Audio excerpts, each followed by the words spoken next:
You've just been looking at this Ravenclaw, which is a LEGO caravel-style medieval sailing ship model designed by mock designer Edge of Bricks. And I think this model has so much going for it and would be a wonderful and certainly enjoyable project for you to take on. It's fun to build, it's affordable, it certainly looks amazing, and offers some opportunity for you to customize. Now, if you're interested in building this model, or you'd like to see what's involved in building a custom LEGO model sailing ship like this one, I'm going to take you through the build, as there's actually a bit more involved than maybe first meets the eye. But before I get into that and switch to my overhead view, I have included a link in the description of this video to the Rubrickable page where you can purchase the instructions, and I've also added a few other helpful links, including where to buy pre-made sails, a link to BrickLink where you can find the tournament night minifigure I used as the basis for my crew, and links to the string types I used for the rigging. The base inventory for this model includes 1,380 parts, coming in at a cost of around 180 Australian dollars. But please note, the inventory listed by Edge of Bricks on Rubrickable does not include minifigures for the crew, and also does not include any barrels, containers, or additional elements that you may want to customize the deck of your build, or items for the sails and rigging. So you'll need to source those extra parts and items separately. Now, I found the build of this model to be extremely enjoyable. You start with the ship's base and gradually build it up layer by layer as you're seeing on screen. One change I made pre-build was to swap all of the hidden red internal parts specified in the parts inventory with black colored equivalent parts. This is because I don't like using off-color scheme parts in my builds, and I only mention this so that if you are building this and your model internals look different to what I'm showing on screen, you know why. When you get to the stage of completing the upper deck, the model starts to feel quite solid, and it was a delight to get a sense of the shape and feel of what the finished model will look like with the addition of the sidewalls or bulwarks. At this stage, I also made another small adjustment that is worth noting.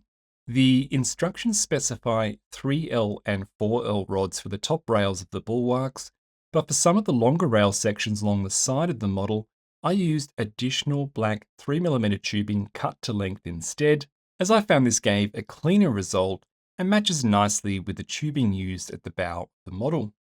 By step 256, you've completed the hull, deck, stern poop deck, and deck hardware, with the rest of the instructions covering build and fit of the masts, yards, and rigging. This actually took me by surprise, as the deck of the model looked unfinished to my eye.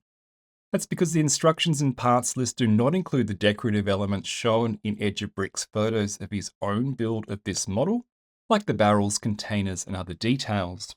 I saw this as a great opportunity to pause at this step and customize the model, so I made several adjustments to the deck hardware, added containers, and spent some time putting together a crew that I'll show you soon.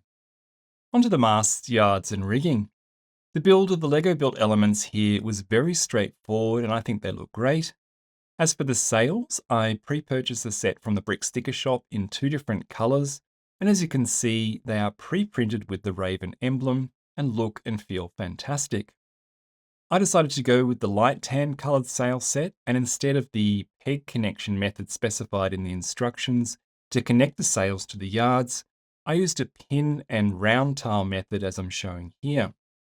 For noting, you do not have to buy the pre-made sails for this model. You can certainly make your own, and Edge of Bricks has provided sail templates with instructions that you can print and use to cut your own material to the correct size for both sails.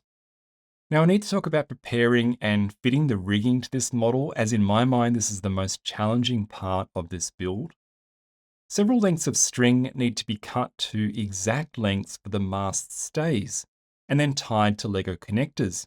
These aren't standard LEGO string elements, so each length needs to be measured and cut by hand, meaning accuracy in getting all 4 stays for each mast to be the exact same length really matters. The difficult part is actually getting the final lengths to be exactly right and consistent for each stay after tying the required knots. So when fitted, the lines or stays aren't too tight or don't seem to be too loose. Now, to avoid this issue, I used an elastic style string this time It has some flex in it, which added just the right amount of tension when fitted to look straight and not loose, but not a crazy amount of tension to pull the Lego mass off position. Using elastic string meant that although there was some trial and error with figuring out the length to go with for each stay set, I did not have to be exact with the lengths for each individual line. I'm very happy with this approach. I think it's something that I'll use again for any custom future Lego model sailing ship builds that I take on. For the other rigging lines that don't need exact match lengths, I use a non-elastic string that I've used in other builds that I find works well as a substitute for standard Lego string. I'll put some links in the video description to the string products that I used, so you can find the same ones if you want to, or products that are close equivalents. Now onto the crew. I currently have 6 crew members, although that may change as I have plans to do something more with this model and crew in a future video. All 6 of my crew are based on the Series 20 Collectible Minifigure Tournament Night figure, but I customized each one using alternate heads, helmets, cloaks, armor pieces, and weapons to give each figure a distinct look. My lineup includes the ship's captain, a heavy bruiser-style first mate, 2 engineer or general crew members, and 2 crossbow-armed deckhands. Adding the crew to the ship certainly brings the whole model to life, and I think if you build this model, assembling, customizing, and adding your own personalized crew to this build will be something that you will thoroughly enjoy. I do note that the Collectible Series Tournament Night minifigure is ridiculously expensive on Bricklink at the moment. I was lucky enough to buy a set of these about 4 years ago at normal pricing to use for my build. So I want to say that you can use any medieval or castle style minifigures for your crew if you take this build on, like several other builders of the Ravenclaw have already done. So don't let the ridiculous cost of some of the collectible night style minifigures be a barrier to you for this project. So that's the Ravenclaw, a build that starts like any traditional Lego project would, following a set of instructions, but that evolves into a build that you can customize with a bespoke crew and deck fittings, has you getting your hobby skills on with the sails and custom rigging, to leave you with a beautiful model that can feel uniquely yours and one that you'll be proud of to have in your Lego collection.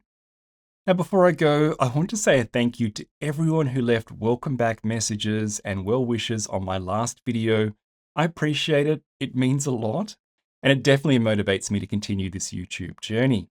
That said, Lego builds, video work, and Lego photography is something I do in my spare time on weekends, so I can't make and produce videos as frequently as creators doing YouTube full time, meaning that in most cases, there's going to be several weeks, potentially even a month or so between my video releases. Anyway, thanks for watching, and I hope that you're enjoying whatever Lego project you have on the go at the moment. Bye for now.